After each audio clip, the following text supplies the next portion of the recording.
કબ્રસ્તાન અને દરગાહના ટ્રસ્ટની જગ્યા પર આવ્યો છું અને બેઠો છું અને અમોએ 54 વકફ બોર્ડ 54 એક્ટ હેઠળ અરજી કરેલ અને ત્યાંથી વકફ બોર્ડમાંથી એક ડેલિગેશન આવ્યું છે પંચનામું કરવા માટે અને હાલના જે ટ્રસ્ટી છે અનવર હુસેન તેમની હયાતીમાં શાહપુર માએ ફતેસાહ બી 911 કબ્રસ્તાનની જગ્યા એમાં જે ન્યુસન્સકારો છે તેમનું અને તેઓનું આજુબાજુમાં રહેઠાણ જે ન્યુસન્સ થયા છે તે બધાનું શાંતિપૂર્વક પંચનામું થયેલ છે અને તેમાં કોઈ વિઘ્ન ઊભો થયેલ નથી અને વકફ બોર્ડ મારફતે આવેલ વ્યક્તિઓ દ્વારા પંચનામું થયેલ છે જે મારી નજરે સમક્ષ અને ટ્રસ્ટીની નજરે સમક્ષ થયેલ છે જેના બદલ ખૂબ ખૂબ વકફ બોર્ડને અમે આભાર પાઠવીએ છીએ। તેવી અમારી વકફ બોર્ડને રજૂઆત હતી, તે પ્રમાણે અમારી અરજી સાંભળી અને એનો નિકાલ કરવાનો પ્રયાસ થઈ રહ્યો છે। આશરે લગભગ છે ને આ જગ્યા 4000 ચોરસ વાર જગ્યા છે। તે તમામ જગ્યા પર દબાણકારોએ અત્યારથી નહીં મન ફાવે તેમ ટ્રસ્ટીને સાંભળ્યા વગર અને એમને અપશબ્દો બોલ્યા અને એ રીતે ન્યુસન્સ કરી અને કબજો જમાવી લીધો છે અને ઘણા વર્ષોથી અને આવા બાંધકામ કરનારાઓને જે શહેરમાં ન્યુસન્સકારો છે, મોટા મોટા જે માથાઓ છે, તે સપોર્ટ કરી રહ્યા છે અને અલ્લાહની થયેલ વકફ જગ્યા પર એ લોકો ન્યુસન્સ ઊભા કરે છે અને કબ્રસ્તાન નામનું રહી ગયું છે, માત્ર 2-3 કબરો છે અને આવી કબરો ઉપર આ જે ન્યુસન્સકારો છે, દબાણકારો, તે લોકો સંડાસ કરી રહ્યા છે, પેશાબ કરી રહ્યા છે અને કબરોની મુસ્લિમોની લાગણીનો મતભેદ ઊભો થાય, ભેદભાવ ઊભો થાય તેવા તમામ કાર્યવાહી એ લોકોએ કરેલ છે અને તેવું ગેરવર્તન એ લોકોએ કરેલ છે। કેટલી કોમર્શિયલ બાંધકામ થયેલું છે? આ કોમર્શિયલ બાંધકામમાં હાલમાં કોઈ આંકડો નક્કી થયો નથી, કેમ કે અત્યાર સુધી ન્યુસન્સકારોએ, દબાણકારોએ શાંતિથી પંચનામું કરવા દીધેલ નથી। અત્યારે પંચનામું થયેલ છે અને તેમાં 11 જણાને કોમર્શિયલ લોકોને નોટિસ પાઠવેલ છે અને એ લોકોના અત્યારે જવાબ રેકોર્ડ પર આવ્યા નથી। મેટ્રો પ્રોજેક્ટ પણ આમાં આવેલ છે। આ જગ્યા પર મેટ્રો પ્રોજેક્ટ ઊભો કરેલ છે, તેનું પણ કાર્યવાહી ચાલુ છે, તપાસ ચાલુ છે અને જે જ્યુરિડિક્શન કોર્ટો છે તેની અંદર આની કાર્યવાહીઓ ચાલુ છે। मैं यहाँ का ट्रस्टी हूँ और 7 पीढ़ी से है हम लोग, बराबर। माई फतेसाह रोजा कब्रस्तान और हमने वकफ में 154 की અરજી કરેલી, એમાં સાહેબો બધા આવેલા છે और આવ્યા પછી એમને બધું નિરીક્ષણ કરી દીધું છે। શું કહેશો, શું આશા છે તમને સરકારથી, વકફથી? અમે આશા છે કે ભાઈ અમારું કબ્રસ્તાન થઈ જાય એ આશા રાખીએ છીએ। કેટલું ચોરસ? 4000। નામ आप? नज़ीर हुसैन रमज़ान भाई शेख, मैं माई फतेसाह का रहवासी। यहाँ पे वक़्फ़ के द्वारा हमको 54 की नोटिस दी गई है और ऐसा बोला गया है कि यहाँ जितने भी दबाणदार दायर करे हैं और ये लोग ऐसा बोल रहे हैं कि कब्रस्तान की जगह है, लेकिन ऐसा बिल्कुल नहीं है। और 1888 से देवस्थान इनामी जगह जाहिर की गई है और बीबी भाई माई फतेसाह को ये इनामी देवस्थान तरीके दी गई है। दरगाह की जगह दी गई है। इसका सर्वे नंबर 390 था, उसकी टोटल जगह 3441 चौरस मीटर थी। उसके बाद में इसके सिटी सर्वे नंबर पड़े, उसके बाद के अंदर इसके अंदर कागजी मस्जिद ट्रस्ट तरीके इन्वॉल्वेशन हुआ 1958 में। उसके बाद में 1982 के अंदर चैरिटी कमिश्नर के अंदर एक हुक्म और हुआ 1982 के अंदर, वो 1985 के अंदर ये हुक्म के अंदर ऐसा जाहिर किया गया है कि इसको बी कैटेगरी में नोंदे ट्रस्ट के अंदर वक़्फ़ बोर्ड में। तो ये लोगों ने पीछे से वी कैटेगरी में नोंदने की जगह इसको दरगाह का ट्रस्ट बता के इसमें कब्रस्तान तरीके जाहिर कर दिया गया है। और अभी तक इसके अंदर कोई भी ट्रस्ट के द्वारा के ऐसी कोई भी द्वारा ये मरण का प्रमाण पत्र तरीके कोई भी चीज़ देने में नहीं आई है। ऑडिट रिपोर्ट नहीं है इसके अंदर, इसका वर्ष वाई हिसाब नहीं है। 40 साल से एक दारा इंसान ट्रस्टी तरीके है, अभी तक उसके पास हिसाब पुरावे ऐसा कुछ भी नहीं है। और ये लोग के पास वो नंबर भी पता नहीं है इनको कि कौन से नंबर में कब्रस्तान है, उसकी कितनी जगह है।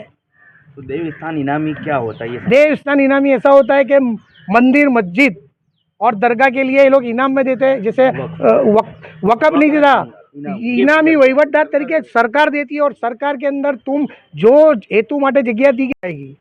और ये इसका खुलासा है, ये लोगों को उस चीज़ की कोई भी जानकारी है नहीं और ये इनकी मर्जी से 54 की नोटिस वक़्फ़ तरीके दिलाई जाती है।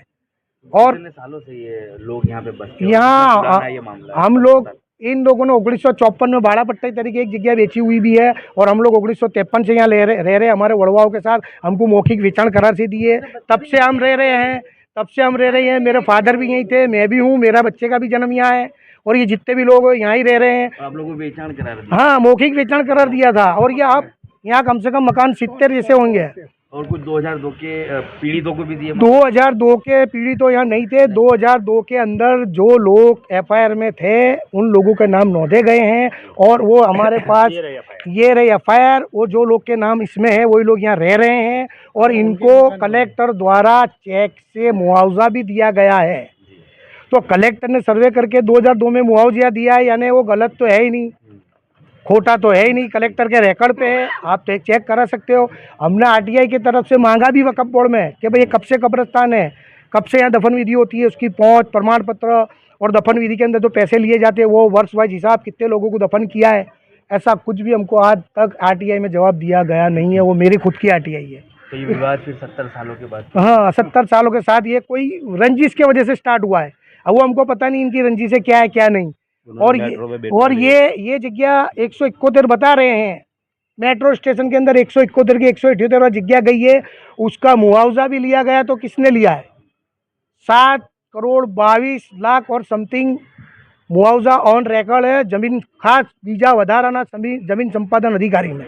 और ये लोग का ये मानना है कि जो कब्रिस्तान है उसको ही सिर्फ खाली करना है, बाकी जो मकान रह रहे हैं उनको कोई डिस्टर्ब नहीं, जहाँ कब्रें हैं वही कब्र को। पर वो साबित तो करो कौन से नंबर में कब्र है, कितना एरिया है उसका, कितनी कब्रें थी वहाँ, कब कब दफना है, वो तो बताओ।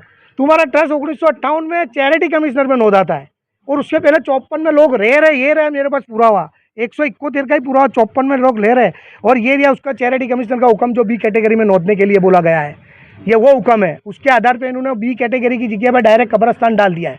तो तुम यहाँ लोग रहते हो तो कब्रिस्तान कैसे डाल सकते हैं? ट्रस्ट के पास ऐसा कौन सा पावर है? ट्रस्ट का अधिनियम आया कब? 95 में। तो तुमने 95 में इसमें कब्रिस्तान डाला, तो उसके पहले से लोग रह रहे हैं। मेरा खुद का जन्म तारीख 1973 का है, मेरे पास यहाँ का जन्म है मेरे पास, तो 50 साल से तो ज़्यादा मैं रह रहा हूँ। और पहले से ही माँ फतेसा तो थी। हाँ, वो दरगाह के नाम से, उसके नाम से कब्रिस्तान नहीं, माए फतेसा बीबी बाई माए फतेसा को इनामी देवस्थान 1918 में जगह दी गई है और तब से ही चलता आ रहा है। फिर इन्होंने इनके हिसाब से अंदर सिटी सर्वे आने के बाद घालमेल करा और आज की तारीख में भी जब ये वक़्फ़ बोल रहे हैं तो वक़्फ़ के अंदर जो ट्रस्टी हो है वो वक़्फ़ का ट्रस्टी का नाम आना चाहिए। अभी 17 जनों के नाम चढ़े हुए हैं, हाँ, परिवार के पूरे परिवार के नाम वारसाई करके चढ़ा दिए गए हैं और उनके नाम अभी भी चलते हैं, अभी भी ये रिकॉर्ड पे है। तो ट्रस्ट क्या कर रहा है? जब तुम बोलते ट्रस्ट है, ट्रस्ट की खाली 54 की नोटिस देने में आती है, पर तुम खुलासा तो करो, चेक तो करो। यहाँ लोग इनके ट्रस्ट के नंबर में नहीं आता, उन लोगों को भी नोटिस दी गई है। तो आपकी मांग क्या? और आप भी क्रॉसिंग में जाओगे? हम तो क्रॉसिंग में जाएंगे। और मैं तो पहले ये बताता हूँ कि सरकारी जगह में ट्रस्ट और वक़्फ़ डाल सकते हो क्या? पहले मेरे को उसका खुलासा दो। है तुम्हारे पास परिपत्रक? मेरे पास परिपत्रक है राज्यपाल का कि सरकारी जगह में ट्रस्ट और वक़्फ़ नहीं लग सकता। तो तुमने 54 की नोटिस हमको कौन से आधार पे दी, कौन से नॉर्म्स के आधार पे दी, कौन से कायदे के आधार पे दी? जैसा अगर कहते हैं ऐसा हुआ है, हाँ, आपकी सरकार से मांग तो हमारी सरकार से ये मांग है कि सरकारी जगह है तो इसके अंदर सरकारी जगह है तो हम सरकार से रजूआत करेंगे कि अभी जैसे देवस्थान इनामी जगह है, इनामी के अंदर तुमको प्रीमियम भर के जगह कायम कर सकते हो, मालिकी बना सकते हो, तो हम रजूआत करेंगे मालिकी की। रहनाक लोगों को कायम कर दो, ये जगह तो सरकार की है, ना ट्रस्ट ना वक़्फ़ का कोई लागे वड़कता नहीं है। अगर है तो लाओ पुरावा, मैं पुरावे देने तैयार हूँ। और ये भी हो सकता है कि इस विवाद में सरकार इन्वॉल्व होकर हाँ, इसको कोई विकास के नाम पर खाली करवा दे, तो वो भी सरकार की मछली है ना, वो तो सरकार की अब ये विवाद छड़ा है तो पूरा छड़ेगा ना। नुकसान इसमें जो रहना, हाँ, वो तो उनका होगा, इनका क्या है? इन्होंने खुद ने भी दबाण करा है। जो ट्रस्ट ये बता रहे हैं 171 के अंदर सब जगह और 173 सर्वे नंबर जो है वो भी उसके अंदर कागदी मस्जिद ट्रस्ट भी 103 है, उसमें इनका खुद का दबाण है। अभी जो बाहर दुकानें बन चुकी है उसका किराया कहाँ जाता है? वो किराया कोई जाता, वो कोऑर्डिनेशन किसी को पता नहीं है। वो जो दुकाना बता के पहले तो वो दुकाना जो बताई गई ना, उनको ये बोलो कि तुम्हारे ट्रस्ट के नंबर में वो दुकाना है। मेरा पहला प्रश्न है। फिर किराया लेते हैं, किराया कौन लेता है, कहाँ जाता है, वो पता नहीं है, सब मिली भगत है। ये मुआवजा जो दिया गया है 7,22,00,000 और समथिंग, उसके अंदर भी सम्मति देने के बाद में ये मुआवजा लिया गया है ना, ऑन पेपर कहीं दिखे नहीं और हम हमारा काम कर ले हुए।